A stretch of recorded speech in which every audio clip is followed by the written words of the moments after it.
The main purpose of this session is really about how to embed Tassomai in your school, some implementation strategies and ideas. But just for those of you who aren't familiar with the program, just a quick recap of what it is. I like to think of Tassomai really as being like a revision book, but an interactive one, a revision book that reads the student, if you like. The idea is that students log onto the website, log into their account each day, and by doing little quiz questions, little tests, they're being directed to engage with the content. And as they answer questions, the system can work out where their strengths and weaknesses lie and tailor the program accordingly to fill in any gaps and build up their understanding of the material as they go through the program. It's meant to be a little and often approach that students use the program for a few minutes each day and work progressively towards completing the program, mastery of the information. All that information that we collect on students as they use the program is also fed back to teachers. So I should have, clicked through this. So teachers also get this sort of live, updating, interactive PLC grid. So the idea being ultimately you as teachers are saving a lot of time in accumulating and processing that data, instead can use that data to inform your interventions or set assignments, dirt assignments or so forth for your students.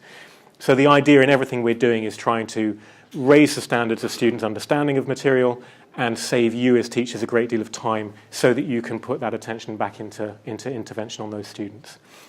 So we can go into more detail of the program later. If you want to find out more about us, do get in touch, and we're happy to take you through the program with a demo. We also have resources online and so on. But the purpose of this breakout today is to really talk about how to get the best out of the program. We know Tassomai works. We know it can work. We know it doesn't always work. And where that can sometimes fall down is in strategies to deliver the program in schools. It's not Halo. It's not Call of Duty. Your students aren't going to be running to do Tassomai every day unless there's a certain amount of drive from the department and from us and the work we're doing to try to make Tassomai more involving for students and an easier thing for you to deliver. So we're working very closely with a number of schools to find out what's been working in schools, where we're seeing real huge engagement from students and teachers, and where those success stories come, and try to share that information around with many other schools. So that's where we're in the middle of that learning process. We're trying to get a lot of information out to our users, but it's really worth looking at these strategies and considering what of these can you embed if you're going to use Tassomai this year so that you can see real value from the product. So the more we look into this, it really comes down to how and where Tassomai is rolled out in your school. So this is our starting point, really. Who uses Tassomai in your school? Sorry, this is a lot to read. Don't worry too much, but this is just a kind of a breakdown here. If you have Tassomai for certain students, you just say, okay, our pupil premium or selected intervention students that we want to get over the CD borderline, 3, 4, 5 borderline, whatever it's called now. If there are certain students, there are some strategies that are going to really help drive their engagement and certain things you can do to make a success of it. If you have, however, students and parents bought in, there's another option. We've got parent reports that can just get a little bit more buy-in from parents. If you have students for whole cohorts or whole classes, many more options open up to you. All of these are in our resources that we can send out to you, these sort of orange options that, of ideas you can try. And finally, where we see the best usage in the schools is where it's really made as part of the homework strategy. And in those cases, there's a whole gamut of different strategies and options that come about. So all those sort of orange boxes are spelled out in these pages that we've got on the printouts that we share with schools. If you launch Tassomai in your school, you will get a PowerPoint of all these strategies that you can share with your department. And it's really worth just spending the time to look at that with your colleagues and say, okay, we like the look of A, J, and H. We're going to do these ones. And have some consensus on how you're going to drive it forward. But I'm actually going to wrap it up here, not talk for any longer, but instead hand over to David, who's a teacher who's been driving Tassomai really fantastically, his school, James Hornsby in Essex. And he's going to tell you a bit about how they've been using it at his school and some hopefully useful takeaways that we can, yeah, I'll just hand over to him. I'm going to change the microphone because we're filming this, so. Yeah. Thanks. Thanks very much. Lovely. Thanks, Murray. So, yes, I'm David Back. I've been head of science in 4 different schools. I'm assistant head teacher now. And I was sitting where you are in the summer, being really worried about this new term and what we were going to do. I don't know about you, but I've not really realised what we had until we lost it as science. You know, when I started teaching, we had modular exams, multiple resits. We were really on a par with maths and English in terms of being a core subject. And all that has changed over the years that I've been teaching. We've had those modular exams taken away. We've had the coursework taken away. We've very recently just had the last option of early entry exams. And it was just in the light of all that change that I was sitting where you are, thinking, you know, what are the things that I'm missing? How am I going to get that hook back for science? You know, I'm not somebody who normally looks back at the good old days. I do like change, but I was really worried about the lack of solid early data that the modular exams and early entry exams gave. I was worried about the fact that those early entry exams really made students think that science was probably one of the most important things on their horizon in year 10. How am I going to get them engaged in year 10? And how am I just going to get them thinking about science? I was worried about the lack of coursework, and I was worried about the increase of the English and maths hook, and wondering what I could do as science hook. And it was because of that that I felt the need to jump on board the Tassomai wagon, and listening to Murray, all of those points in the summer that I was worried about, he really addressed, and it seemed like he just really knew what science teachers needed right then and there.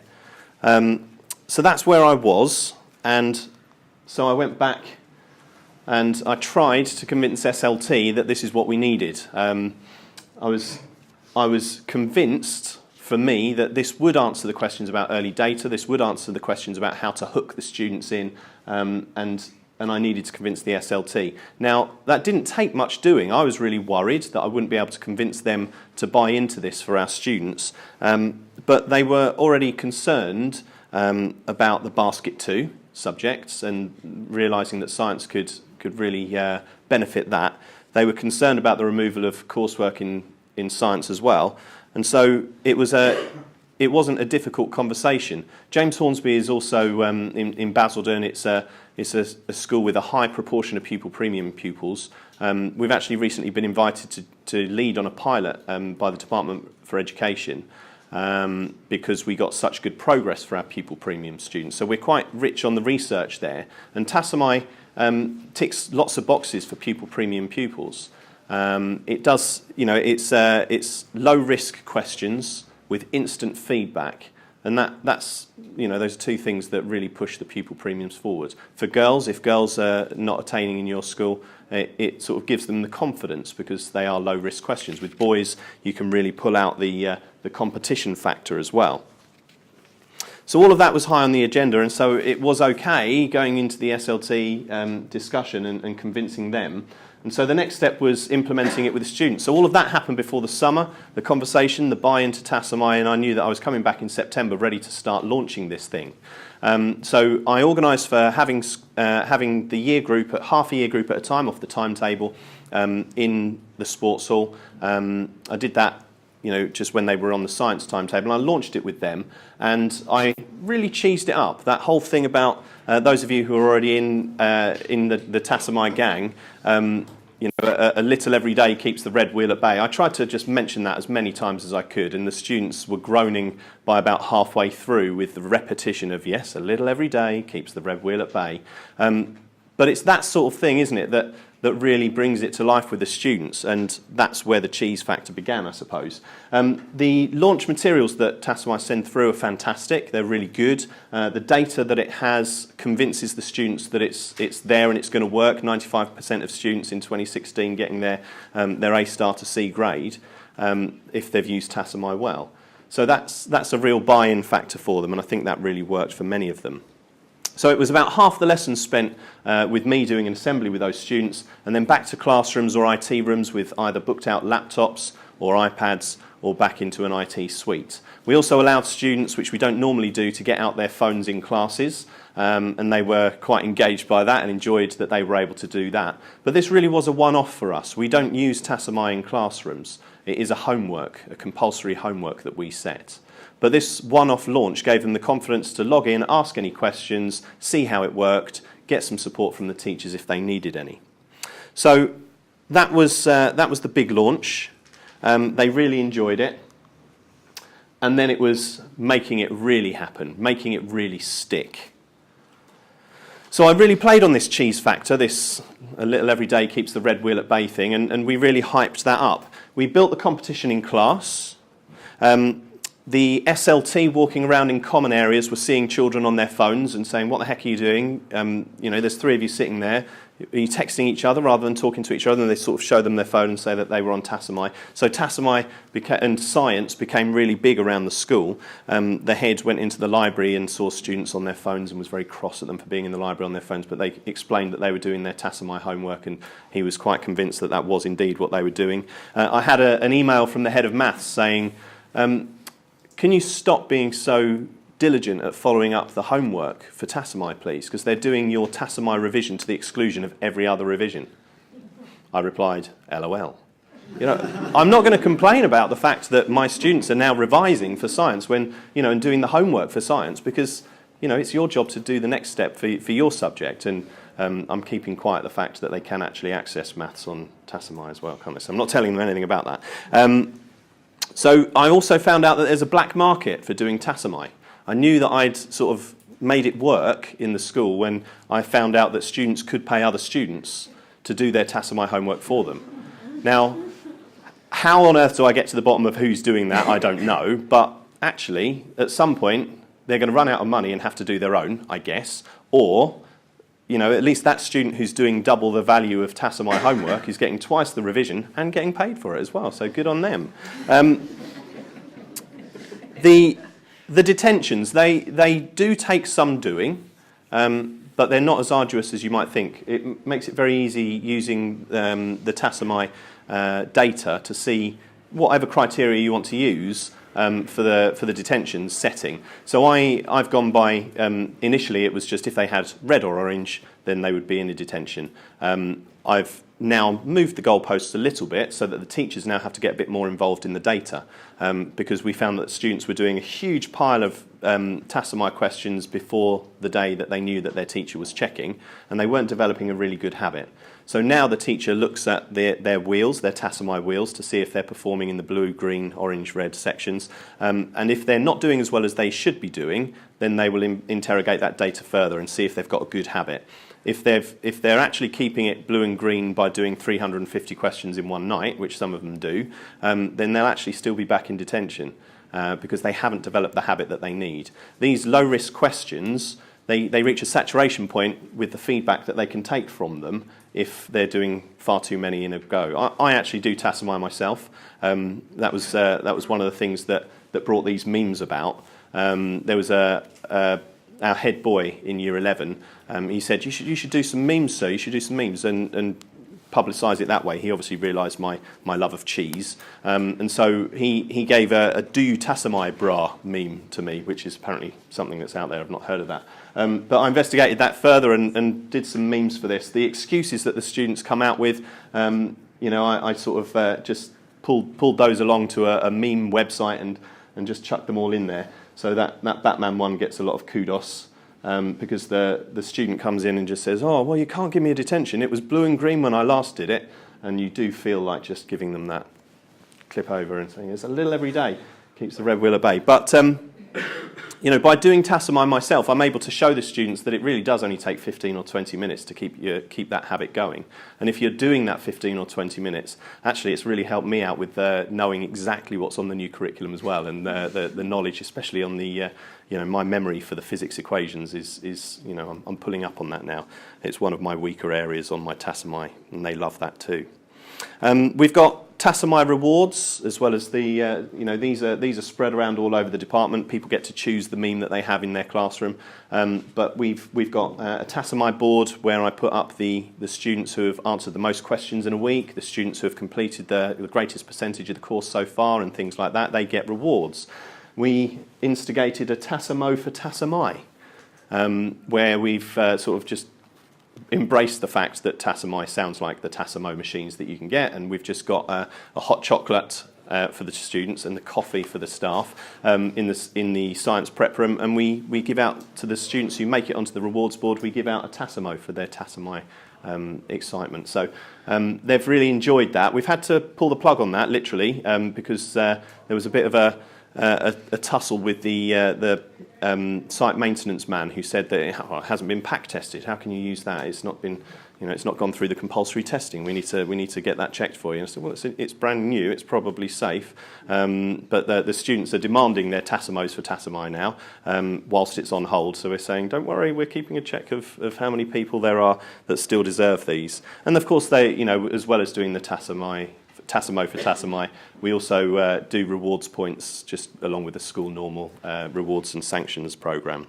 We use the SAM data for intervention, and that raises the attainment. So I had Year 11 Parents' Evening last night, and I was able to show the SAM data to the parents and say, look, I can tell you exactly what subjects the students need to, your child needs to do better in. And I wasn't able to do that for one of the students who hasn't engaged well.